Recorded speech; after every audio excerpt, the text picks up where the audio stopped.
Have you ever been around a leader and you had the thought, wow, this is a great leader?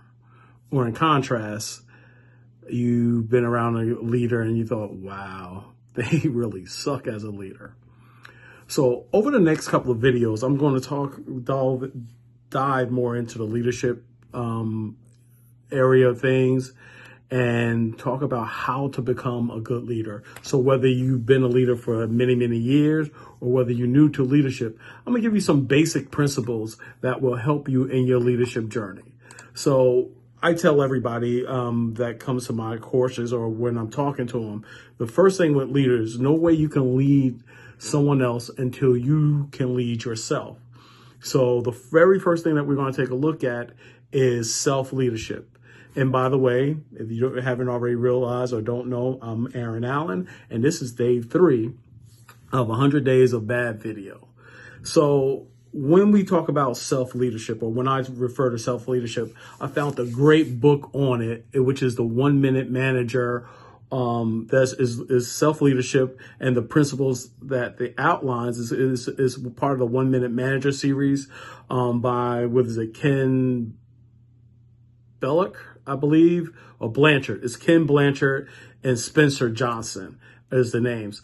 Really, their series of books are really awesome. So in the in the self-leadership book, in the 1 Minute Manager series, it calls out 3 different forms of self-leadership. The first is goal setting, then is praising, and then redirecting. So in goal setting, which is the first stage, it really gets into how important, or we all know it's important to set goals, but it dives into the setting of goals and that are clear, specific, and achievable when it comes to self-leadership. These are things that you have to set that you can achieve, and they're clear. And so someone should be able to ask you a question and you immediately give them an answer on what your goal is. It should be just right off the tip of your tongue. And I always say, if you're going to set a goal, when you write it so a 6-year-old or a 5-year-old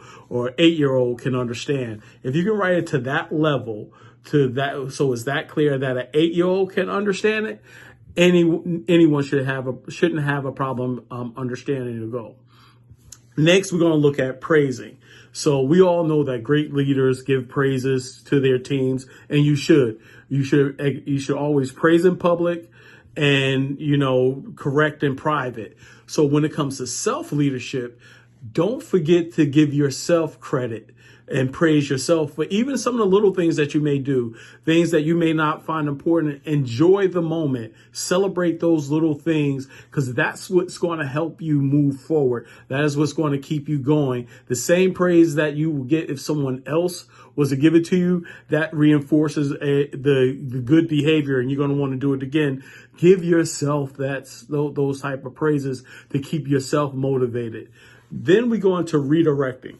So in the redirecting, you have to be nimble enough, and where when you're going down a path, as you're gathering data, which you should be doing, gathering data, assessing where you are, where you're going, as you're going down that path, if at any moment that you realize that I need to pivot and go another direction, or I need some more information, I need to maybe slow down until I get that information before I can move forward. Or you know what, this is just not working. I need to do 180 degrees and turn and go the opposite way. Wherever you fall, you have to be able to redirect when it comes to self-leadership. So that is what the 1 Minute Manager, the book on self-leadership, actually covers. The 3 principles are goal setting, praising, and redirecting.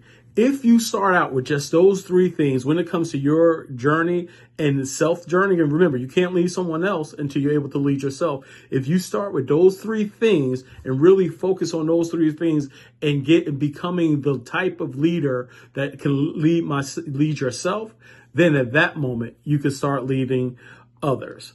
So with that being said, I will go ahead and close this out. Once again, I will remind you that in life, you have 2 choices. You can either run with the big dogs or stay on the porch with the pups. I choose to run with the big dogs. See you out there on the track.